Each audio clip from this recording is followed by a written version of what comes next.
Good morning. Wow, you're all the way in the back. Welcome to Real Life Church this morning. It's good to be with you. If you're here for the first time this morning, I'm Jim. I'm your pastor. I love being with you on Sunday mornings. I love the fact that you actually make a sacrifice of time to make sure that we are together on Sunday mornings. And I realize not everybody in the world does that. So thank you for doing that. If Jesus can rise from the dead, we can rise from the bed. So well done. And for you watching at home in your pajamas, good job for doing that. I'm glad you're there too. You can just say hi on the Facebook. Good to see you all this morning. I have good news in the life of our church. I don't know if you know her or not, but a member of our church, Char Vance, got engaged this week. Is she here? No, of course not. She's engaged. They're out enjoying life. But anyway, make sure you say congratulations to her when you see her. Excited about that. And I also want to say congratulations and thank you to the 16 or 17 people who went through our new members class last week. If you ever want to be a member of Real Life, you got to come to one of our Connect events. And you only have to do it once, but you come to our Connect event and then you're a member of the church. And there were several of us who were there. If you were at the Connect event, would you mind standing up just so we can say congratulations? If you there, would you please stand? There we go. There's a few in the back. Yeah, thank you. Well done. Glad you're in the circle. Glad you're in the family. All right. Okay, so now if you're here for the first time, what we usually do on Sunday mornings, we sing to our God and we take time to study the Bible, which is God's word to us. But first, we take a minute and still our hearts and pray. And a week like this, it's important to reorient yourself back to Jesus and remember what's important in life and remember what's right in life. Because the news has honestly just been hard this week. It's been hard to watch the news, and you know it as well as I do. And you know I am not a political creature, and you'll never hear me advocate for parties or campaigns or anything else. But gosh, it's on everybody's heart and mind this week. And so this is what Jesus has put on my heart, and I hope this resonates with you. In a week like this where the news is such as it is, and this is not a political statement, but where the news is such as it is, where you watch the stories of Kavanaugh and Cosby and these themes that are brought up in the news this week, I hope what's on our hearts is guys, bring your boys up to be respectful of girls. Bring your boys up to be respectful of women. And listen, I'm making no statements about guilt or innocence. I haven't reviewed the evidence, and neither have you, so let's not judge. That's not our place. But your heart ought to be in the place of realizing that for millennia, men have abused and taken advantage of women without repercussion, and that is not okay. And what if the Christian church became the epicenter of valuing all people and respecting all people? Can you imagine how the world would turn and look in our direction if they said, you know what's true of those Christians over there? They just respect and love everybody. I mean, what a world it would be if we were the center of that. So by all means, guys, bring your boys up to be respectful of girls, all right? I'm not saying that boys are worse than girls. I could go through the list of all the things girls do wrong, but they would be my last sermon, so I'm not going to do that today. All right? Let's take a minute and let's pray for peace in our society, peace in our world. Pray that we would be the center of love and respect in our world. Also pray for the needs of people in our congregation who are in need and people who are struggling. Pray for somebody who's battling addiction issues. That's a hard one, and it consumes a lot of your life. Pray for those who are fighting cancer and that ongoing struggle with that terrible disease. Pray for them. Pray for some parents who have adult kids now who are living kind of a wandering life, and a parent's heart is always a parent's heart. So pray for those parents. Let's pray together. Father, I thank you that you love us and that you call us to yourself and that you call us to be a loving people in this world. I ask that through our love for you and the world, we would stand out as something different than what this world has to offer. Shape our lives so that we are washed clean of our brokenness and set free to new life. God, set us on a path in the footsteps of Jesus. And now may the words of my mouth and the meditations of all of our hearts be pleasing in your sight. Lord, our strength and our Redeemer. Amen. All right, let's get to it. If you have been here in recent weeks or following along on the podcast at reallife.la, you know that we have been in a series of studies on a book of the Bible, which has actually become one of my favorite books of the Bible. I've never had a favorite book of the Bible in my life, and I think this one is it. We're studying Exodus together. And I love it because it's this story of this tectonic move in the history of God's people, where they had been slaves in Egypt, and the God of freedom called them to be free, set them out to go and find a land that would be their own. And so I love this story for what it says about God. I love this story for what promises it makes in our lives. And so we've been reading through this now. If you haven't been with us, what we've seen so far is that God spoke out of a burning bush and called a guy named Moses to go and stand in front of the Pharaoh, the great powerful king, and to say to him, let my people go, set my people free. And so Moses went into Egypt and said to the Pharaoh, set my people free, let my people go. And Pharaoh said, no. And then God brought plague after plague after plague on the Egyptians. And finally they said, just get out, leave. We don't want you here anymore. And so that's where we're going to pick up the story today. They're running out into the wilderness. And you're going to see the Egyptian army, they change their minds. And they decide they're going to chase them down. So the Egyptian army is chasing behind them. And up ahead is a vast ocean. The Red Sea is up in front of them. And so they've got death behind them and death in front of them. And that's where we're going to tune in today. What we're going to get to in the coming weeks is the ongoing story of the Israelites as they wander through the wilderness. And eventually, you probably already know this story. You may not know it's in Exodus, but we get to the point where God gives the 10 Commandments to Moses on the mountain. Everybody knows that's in the Bible. It's in Exodus. That's part of Exodus. God will give the 10 Commandments to Moses. So with the release of the new iPhone this week, I want to point out again that Moses was the first to download from the cloud onto the tablet, and so I'm expecting lawsuits in the... Yeah. Lord, the scriptures say that when you walked the earth, you were able to heal the lame. Could you heal that last joke? In Jesus' name, amen. Okay. But we're now going to join into this exciting, intense time where they're running away from Egypt. The armies are after them. The Red Sea's in front of them, and we're going to see what they do. The reason we're studying this book, not just because it's a beautiful book and it's part of God's Word, but real life is a church on the move. We really are a church on the move. We've been in motion for 2 years. We're in motion on a daily basis because we're not here just to do ritual and routine. We're here to love a lost world in Jesus' name. And eventually, we're going to actually make a big move as a church. We're not going to be in this room forever. We're going to have to find a new place to meet in the coming year or so. And so last week, I sent out a letter to 100 pastors in the surrounding area. Went on a radius around this church and sent out a letter to 100 pastors saying, here's who we are. Here's who we're looking for. If you're selling a building, if you know a building down the street, if you have opportunities in your neighborhood, hey, here's my number. Let me know. Be on the lookout. So we've created 100 antenna out there who are looking for God's calling for us as well. And you can be God's antenna too. As you drive around, as you look around, keep your heart open and listen for God's call because we are a church on the move. So let's now get into the story of the Exodus. They're out in the wilderness running away from Pharaoh's armies. Open up in your Bibles to Exodus chapter 14. If you do not have a Bible on your device, you can download the U version of the Bible, Y-O-U, or download the Real Life app, and today's text is in there. We're in Exodus chapter 14, starting at verse 10. And so you can follow along with me in your Bible and listen to the Word of God. As Pharaoh approached, the Israelites looked up, and there were Egyptians marching after them. They were terrified and cried out to the Lord. They said to Moses, "Was it because there were no graves in Egypt that you brought us out here in the desert to die? What have you done to us by bringing us out of Egypt?" You know, the worst part about this is that it's clever. It's not just that they're insulting, it's that they're clever. I mean, they could have said, "Why didn't you leave us in Egypt?" But instead, it's because there weren't enough places to bury us over there that you brought us out here. The Egyptians are chasing us. Do you want us to start digging? Like, the worst part is that they're so dripping with sarcasm in their taunts. It reminds me of somebody at a previous church who caught me on the door and shook hands with me at the door and said on the way out the door, he goes, "Each one of your sermons is better than the next." And then he walked away. I was like, "Oh, no, wait a minute, that's insulting." And it was really clever, too. That's the worst part. Right, because it's the next one that's getting worse. Right? Each one is better than the next. So the worst part is poor Moses out there. He's afraid, too. I'm assuming he's afraid that he's going to die. Armies are chasing him. There's nothing but ocean in front of them. And now everybody around him is taunting him. Okay, verse 12. "Didn't we say to you in Egypt, 'Leave us alone, let us serve the Egyptians'? It would have been better for us to serve the Egyptians than to die in the desert." Now, let me tell you a little something about pastors. I want to stop on this passage for just a second. I want to tell you something about pastors. And people don't know this. This is a secret that I'm going to let you in on, just you and me and everybody who's watching online.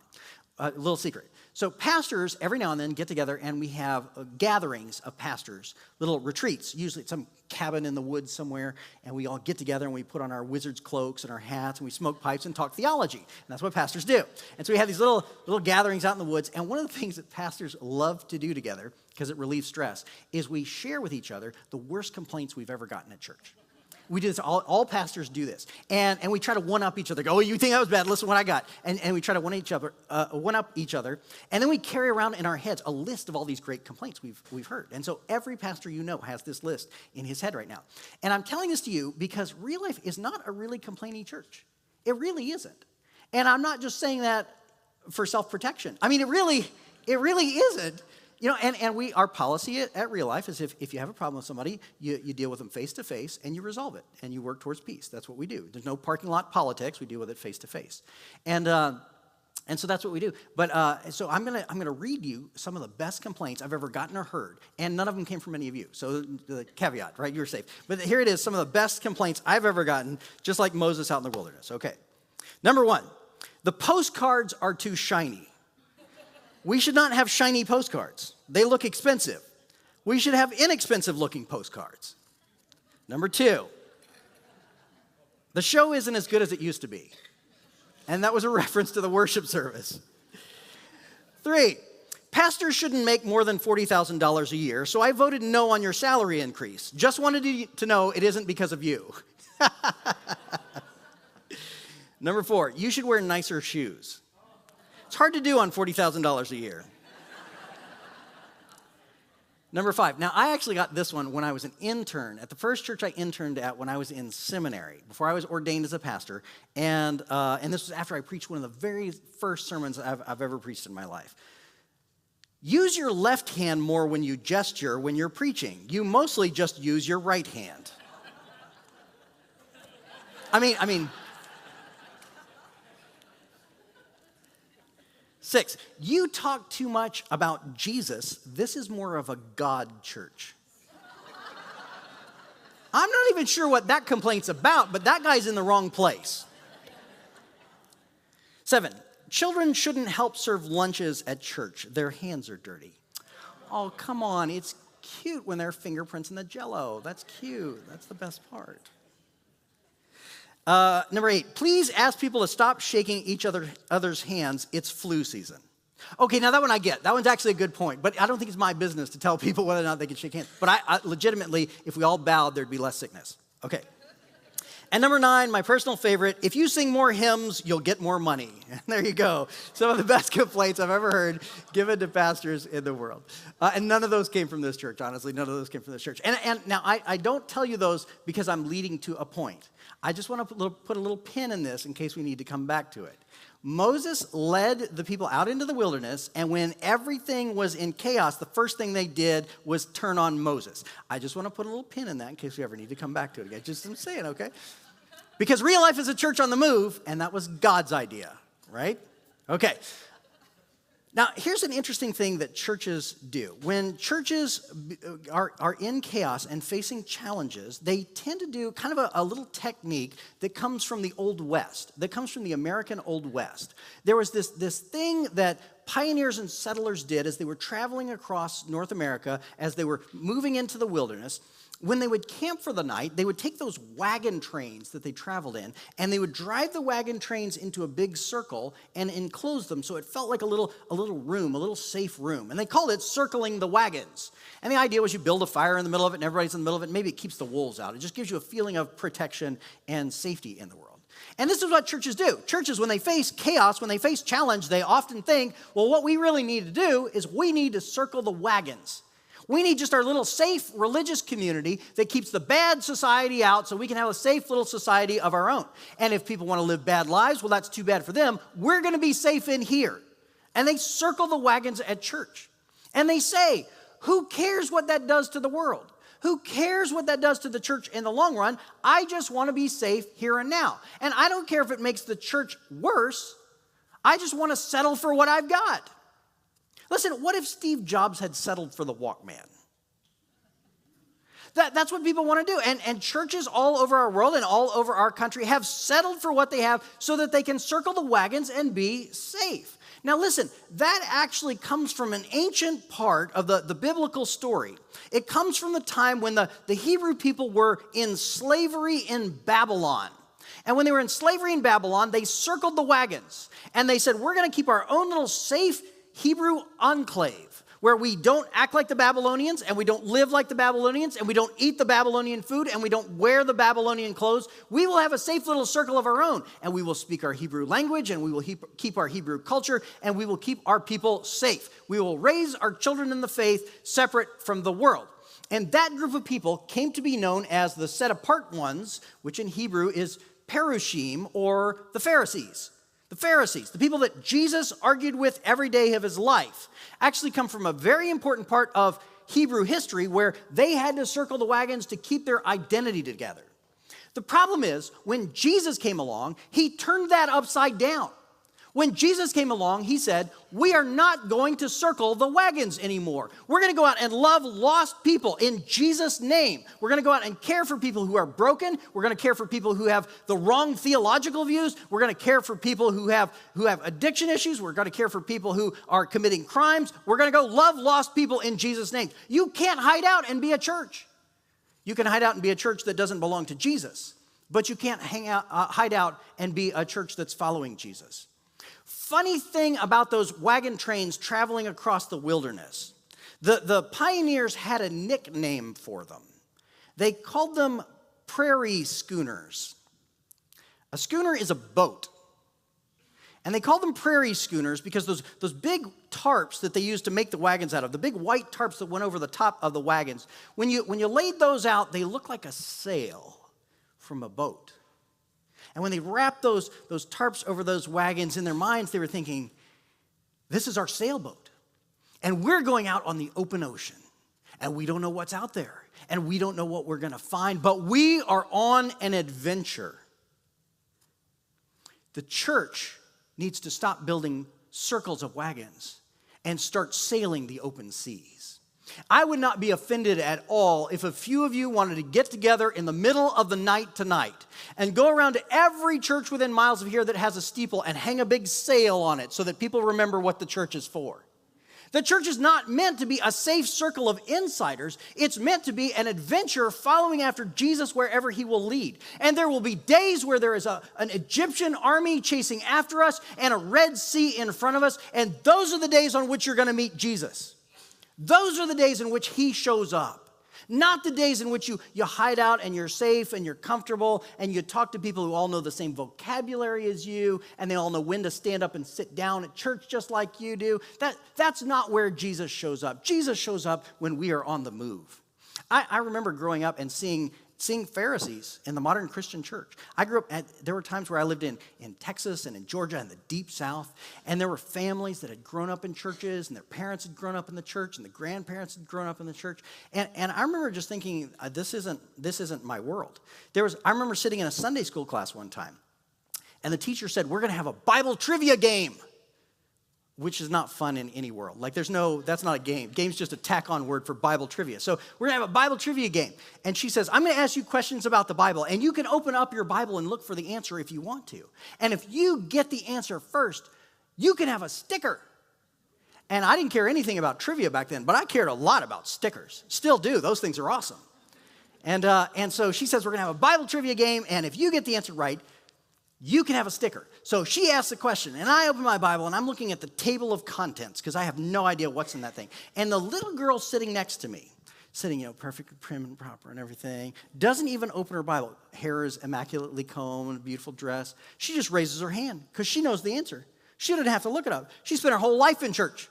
She knows all the answers, because she raised her hand. She gets a sticker. So the teacher asked another question, how many animals on the boat that Noah, I don't know where that is in here. And she had 2, right? Gets another sticker. So this is going on for a while now, and she's getting a pile of stickers on her desk, and my desk is looking kind of bare. And finally, the teacher asks a softball question that I know the answer to. And so I raise my hand. And when I do that, the little girl sitting next to me reaches over and pushes my Bible off my table. And when I reached over to pick it up, she raised her hand and answered the question. Now, those are the Pharisees. They hang out at church. They know the church. It's their place. And they've created a nice, safe circle of wagons for them and their family where everybody can grow up not bothered by the world around them. The problem is, that's not what Jesus ever called anyone to. We are called to sail the open seas on an adventure, trusting him with all that we have. So this is the situation that Moses and the Hebrews find themselves in, out on an adventure and facing death on all sides. Verse 13, Moses answered the people, "Do not be afraid. Stand firm and you will see the deliverance the Lord will bring you today. The Egyptians you see today, you will never see again. The Lord will fight for you. You need only be still." Then the Lord said to Moses, "Why are you crying out to me? Tell the Israelites to move on. Raise your staff and stretch out your hand over the sea to divide the water so that the Israelites can go through the sea on dry ground."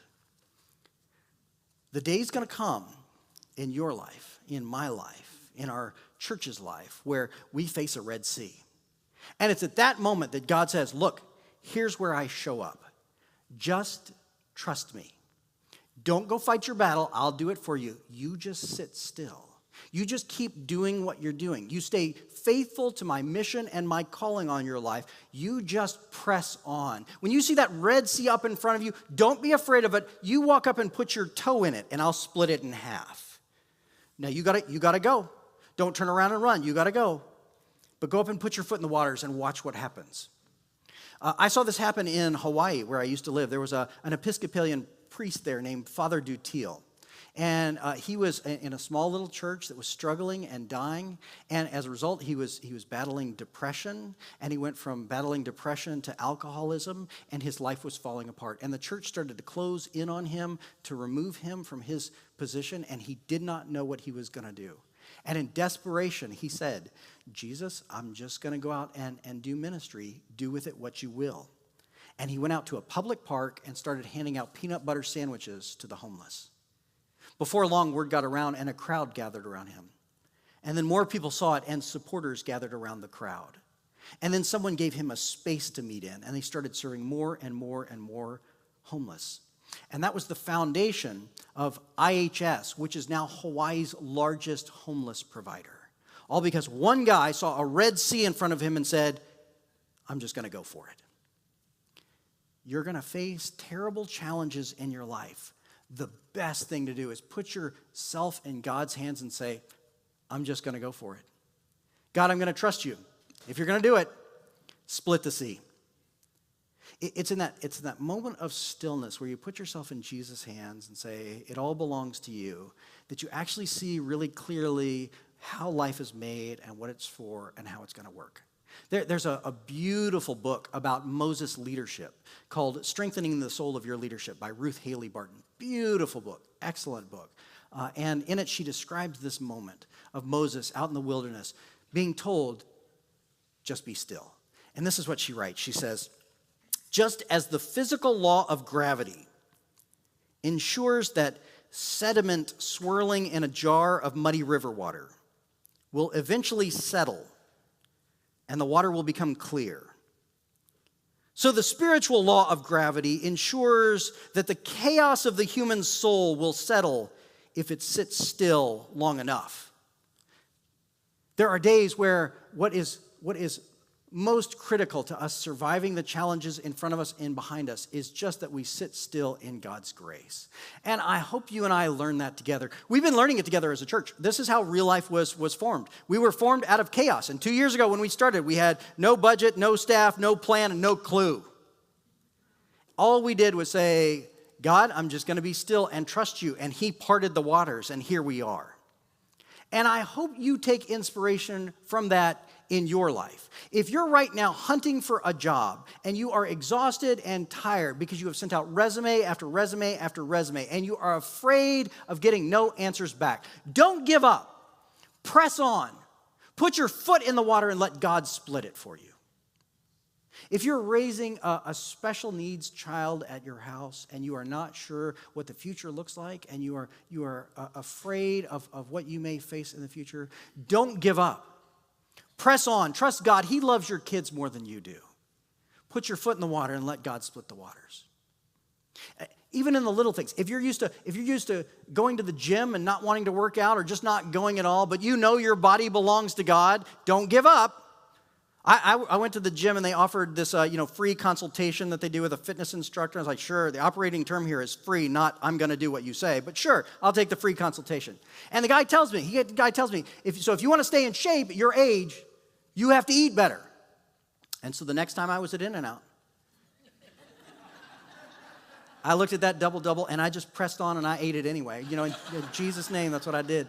And I went back and he says, you need to jog more. And I said, the Lord just says to stand still. Even in the little things, when you face obstacles in front of you, don't give up, press on, put your foot in the water and let God part the waters. If there's somebody in your life right now that you love and that you care about and they are living a broken life and you think if only I could introduce that person to Jesus, their life would be so much better. If only I could get them into church, introduce them to Jesus, their life would be so much better. And you have asked them and asked them and asked them and they have said no and no and no. Don't give up. Press on. Put your foot in the water and let God split the waters in front of you.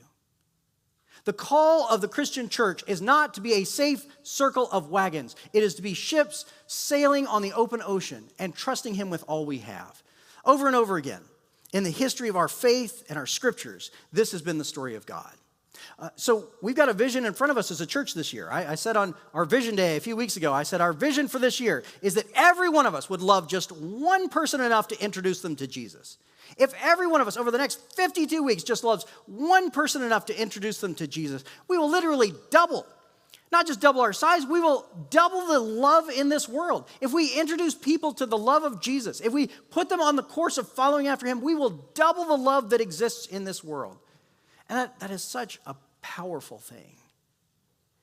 I remember when I was young and married before I had kids, we were talking about having kids, and I was not in favor of having kids. They smell and they eat too much, and their hands are sticky on the Jell-O, so you don't want to do that. And I remember sitting down with a professor at Fuller Seminary, and saying, it feels like if you have kids, it feels like you take a piece of paper and write down everything you want to accomplish in your life, write it all down. And if you have kids, you got to rip it in half and throw half of it away because your kids are going to take half your time, and you're not going to be able to do the things you want to do. And he said, well, Jim, that's one way to look at it. But another way to look at it is this. Take that same piece of paper and draw a picture of your heart. And inside that heart, write down everything that you love. When you have kids, you get to draw your heart twice as big. And now I have 2. And I love twice as much. Or 3. I don't do math. 3, a lot. It wasn't just what he said. When it came down to my wife and I having the conversation, it was 2 votes to 1, so I lost. So that's how that came to be. But listen, God calls us to love in this world, to double the love in this world, to love just one person enough to introduce them to Jesus. And I know it's hard to do. I know when you hear things like that, there are intimidations. What am I going to say? How am I going to say it? If I bring it up, am I going to be the weird religious person? What if they say no? What if they don't want to talk to me again? I get it. I know there's a Red Sea in front of us. The idea of being open about our faith in this world is very much a Red Sea in front of us. But listen, go put your foot in the water and watch what happens. I've seen it myself. I've seen it over and over again. But we get distracted with things that are easier to talk about. And I know this because a week ago, my car had a problem. All the lights came on, and it was the Prius, so I was praying, take it to heaven, Lord, take it to heaven. And so I took it to the dealership, and the dealership now does this thing where instead of shuttling you back to your office, they actually call a Lyft driver. I think it's cheaper for them. They call a Lyft driver who takes you, and then when you need a ride back, they send a Lyft driver over to your office to take you back to the dealership. So in the Lyft ride, 5 minutes from the dealership to my office, that person got invited to church. And in the Lyft drive back it only takes about 5 minutes in the car with me before we start talking about church and Jesus. And I invited the other Lyft driver back on the way back to the dealership. But I realized in those moments, it's way easier to talk about church than it is to talk about Jesus. It just feels safer. But is that what Jesus wants? Is the center of our faith the church? The Red Sea that lies in front of us in this mission and this calling is just that it's hard to know how to get in. And I'll show you how it works. I saw this in a really fascinating way. Have you ever played with this little tool that Google invented called the Ingram Viewer? You ever played with this?